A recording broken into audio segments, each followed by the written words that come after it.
ಎಲ್ಲರಿಗೂ ಬೆಳಗಿನ ಶುಭೋದಯ. ಎಲ್ಲ ಹೇಗಿದ್ದೀರಾ? All the best. ಕಡ್ಡಾಯ ಕನ್ನಡ ಯಾರ್ಯಾರೆಲ್ಲ ಬರೀತಿದ್ದೀರಾ ಅವ್ರಿಗೆ. And welcome to day 21 of 75 days study challenge.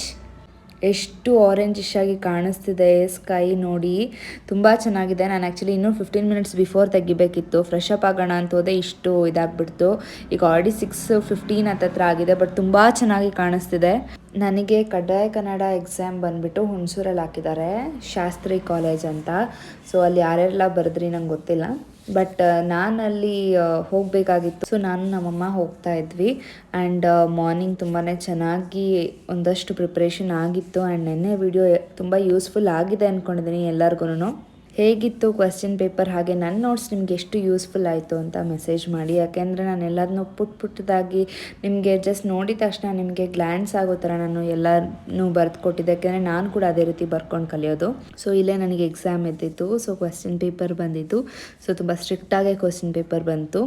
ಆ ನಂತರ ನಾವು ಮನೆಗೆ ಬರ್ತಾ ರಿಲಯನ್ಸ್ಗೆ ಹೋಗಿ ಬಂದ್ವಿ. ಸೊ ಇಲ್ಲಿ ನನ್ನ ಒಂದು ಕ್ವೆಶ್ಚನ್ ಪೇಪರ್ ಬಂದ್ಬಿಟ್ಟು DE ಫಾರ್ಮೆಟಲ್ಲಿತ್ತು. ಸೊ ಯಾರ್ಯಾರಿಗೆ ಆನ್ಸರ್ಸ್ ಬೇಕು ನೋಡ್ಕೊಳ್ಳಿ, ನಾನು ತುಂಬ ಕಡೆ ರೆಫರ್ ಮಾಡಿ ಆನ್ಸರ್ಸ್ನ ಟಿಕ್ ಮಾಡಿದ್ದೀನಿ. ಆ್ಯಂಡ್ ನನ್ನ ಮಾರ್ಕ್ಸ್ ಬಂದ್ಬಿಟ್ಟು 150ಗೆ 110 ಬಂದಿದೆ. ತುಂಬಾ ನನಗೆ ಖುಷಿ ಆಗ್ತಿದೆ, ಯಾಕೆಂದರೆ 10th 125ಗೆ 113 ಬಂದಿತ್ತು. ಸೊ ನನಗೆ ಆವಾಗಲೇ ನಂಗೆ ಅಷ್ಟು ಖುಷಿ ಆಗಿತ್ತು, ಯಾಕೆಂದರೆ ನಾನು ಅಷ್ಟೊಂದು ಕನ್ನಡದಲ್ಲಿ ಹೇಳ್ಕೊಳ್ಳೋ ಅಷ್ಟು ಚೆನ್ನಾಗಿ ಎಲ್ಲದು ನನಗೆ ಗೊತ್ತಿದೆ. ದೀರ್ಘಾವತ್ತು ಅಂತ ನಾನು ಯಾವತ್ತೂ ಹೇಳ್ಕೊಂಡಿಲ್ಲ, ನಾನು ಕೂಡ ತಪ್ಪು ಮಾಡ್ತೀನಿ.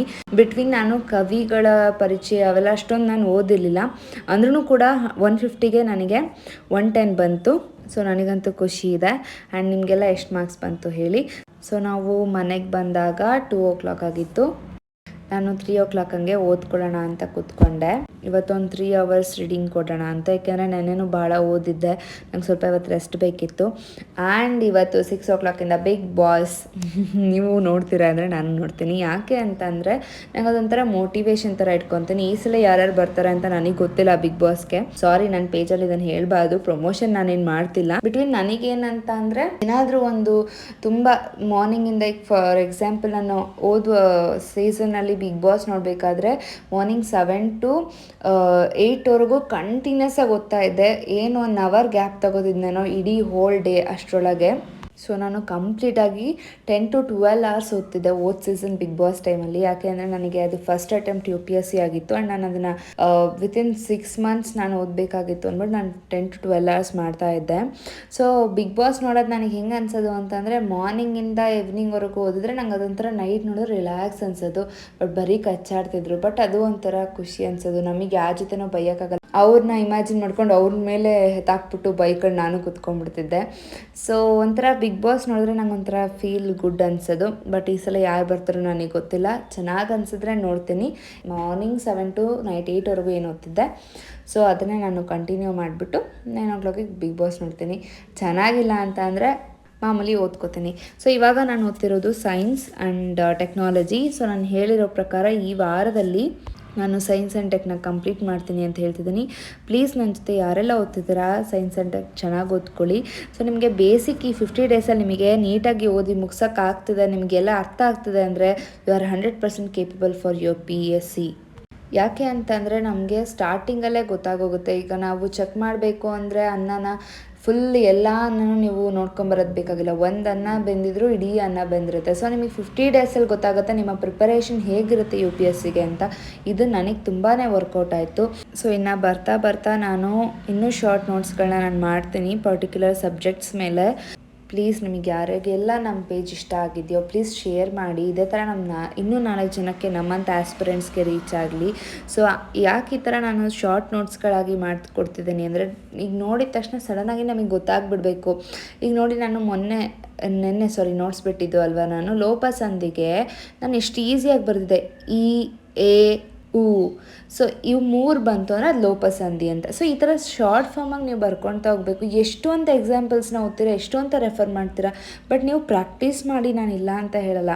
ಬಟ್ ನೀವು ಓದ್ತಾ ನೀವು ಸ್ಮಾರ್ಟಾಗಿ ಓದೋವರೆಗೂ ನಿಮಗೆ ಡೆಫಿನೆಟ್ಲಿ ಆ ಟೈಮ್ ಕವರೇಜ್ ನಿಮ್ಮ ಕೈಲಿ ಮಾಡೋಕ್ಕಾಗಲ್ಲ. ಯಾಕೆಂದರೆ UPSC ಆ್ಯಂಡ್ ಬ್ಯಾಂಕಿಂಗ್ ಎಕ್ಸಾಮ್ಸ್ಗೆಲ್ಲ ಇನ್ಫ್ಯಾಕ್ಟ್ KPSC ಯಾವುದೇ ಕಾಂಪಿಟೇಟಿವ್ ಎಕ್ಸಾಮ್ಸ್ಗೆ ನಾವು ಟೈಮ್ ಮ್ಯಾನೇಜ್ಮೆಂಟ್ ಎಷ್ಟು ಮಾಡ್ತೀವೋ ಅಷ್ಟು ನಮಗೆ ಉಪಯೋಗ ಆಗುತ್ತೆ. ಫಾರ್ ಎಕ್ಸಾಂಪಲ್ ನನಗೆ ಕನ್ನಡ ಓದೋದಕ್ಕೆ ತುಂಬಾ ನಿಧಾನ ಮಾಡ್ತಾಯಿದ್ದೆ. ಇವಾಗ ನಾನು ಏನು ಮಾಡ್ತೀನಿ ಅಂದರೆ ಕನ್ನಡ ಪೇಪರ್ನ ತರಿಸ್ಕೊಂಡಿದ್ದೀನಿ, ಎವ್ರಿ ಡೇ ನಾನು ಓದ್ತಾ ಇರ್ತೀನಲ್ವಾ. ಹಾಗೆ ನಾನು ಸಾಯಿ ಸಚರಿತೆ ಬುಕ್ ಓದ್ತಿದ್ದೇನಲ್ವಾ. ಸೊ ನನಗದು ಕನ್ನಡ ಓದಿ ಓದಿ ಅಭ್ಯಾಸ ಆಗಿದೆ. ಸೊ ನಾನು ಹೇಳೋದು ನೀವಾಗಿ ಓದಿ ನೋಟ್ಸ್ ಮಾಡಿ, ಹಾಗೆ ನನ್ನ ನೋಟ್ಸ್ ಕೂಡ ರೆಫರ್ ಮಾಡಿ. ನಾನು ವೀಡಿಯೋ ರೂಪದಲ್ಲಿ ಹಾಕ್ತೀನಿ, PDF ನಾನು ಯಾರಿಗೂ ಕೊಡಲ್ಲ, ಸಾರಿ. ಸೊ ಆ ಥರ ನೋಡಿದಾಗ ಏನಾಗುತ್ತೆ ಅಂದರೆ ನೋಡಿದ್ನೇ ನೋಡಿ ನಿಮಗೆ ಅರ್ಥ ಆಗ್ತಾ ಬರುತ್ತೆ. ಸೊ ಈಗ ನಾವು ಒಂದು ಸಿನಿಮಾನ ನೋಡಿದಾಗ ಅದೇ ತದ್ರೂಪ ಬಂದು ಆಚೆ ನಾವು ಹೇಳಲ್ಲ, ಏನೋ ಒಂಚೂರು ಮಿಕ್ಸ್ ಮಾಡಿ ಅದು ಇದು ಎಲ್ಲ ಸೇರಿಸಿ ಹೇಳ್ತೀವಿ. ಯಾಕೆಂದರೆ ನಮಗೆ ಅದು ನೆನಪಿರಲ್ಲ. ಅದೇ ಒಂದೇ ಸಿನಿಮಾನ ಎಷ್ಟು ಸಲ ನೋಡಿರ್ತೀರ. ಫಾರ್ ಎಕ್ಸಾಂಪಲ್ ಗೂಗ್ಲಿ ಆಗಿರ್ಬೋದು, ಕಾಂತಾರ ಆಗಿರ್ಬೋದು, KGF ಆಗಿರ್ಬೋದು, ಅಥವಾ ಐರಾವತಾರನ್ನ, ಈ ಥರ ಎಲ್ಲ ಸಿನಿಮಾಗಳನ್ನು ನಾವು ತುಂಬ ಸಲ ನೋಡ್ತಾನೆ ಇರ್ತೀವಿ. ಯಾಕಂದರೆ ಸಿನಿಮಾಗಳು ತುಂಬ ಚೆಂದ. ಸೊ ಇನ್ನೂ ನಾನು ಹೇಳಬೇಕಂದ್ರೆ ಯಜಮಾನ ಅಂತ ಸಿನಿಮಾಗಳೆಲ್ಲ ಎಷ್ಟು ಚೆನ್ನಾಗಿ ನಮ್ಮ ತಲೆಯಲ್ಲಿ ಉಳಿಯುತ್ತೆ. ಯಾಕೆ ಅಂತಂದರೆ ಅಷ್ಟು ಸಿನಿಮಾಗಳು ನಮ್ಮ ತಲೆಯಲ್ಲಿ ಕೂರಬೇಕು ಅಂದರೆ ನಾವು ಅದನ್ನು ಅಷ್ಟು ಸಲ ನೋಡಿರ್ತೀವಿ. ಅದ್ರ ಜೊತೆಗೆ ನಾವು ಅದರಲ್ಲಿರುವಂಥ ಕಂಟೆಂಟ್ನ ನಮ್ಮ ಲೈಫ್ಗೆ ಅಳವಡಿಸ್ಕೋತೀವಿ. ಸೊ ಅದೇ ರೀತಿ ನಾವು ಓದನ್ನು ನಮ್ಮ ಲೈಫ್ಗೆ ಅಳವಡಿಸ್ಕೊಂಡು ಓದಿದ್ರೆ ಈಸಿ ಆಗುತ್ತೆ. ಸೊ ಇದೇ ರೀತಿ ನಮ್ಮ ಸಾಯಿ ದೇವ್ಸ್ ಚಾನಲ್ನ ಸಪೋರ್ಟ್ ಮಾಡ್ತೀರಿ. ನಮ್ಮ ಸ್ಟಡಿ ಬ್ಲಾಗ್ ನಿಮಗೆ ಇಷ್ಟ ಆಗಿದ್ದಲ್ಲಿ ಲೈಕ್ ಮಾಡಿ, ಶೇರ್ ಮಾಡಿ, ಕಮೆಂಟ್ ಮಾಡಿ, ಸಬ್ಸ್ಕ್ರೈಬ್ ಆಗೋದನ್ನ ಮರಿಬೇಡಿ. Thank you.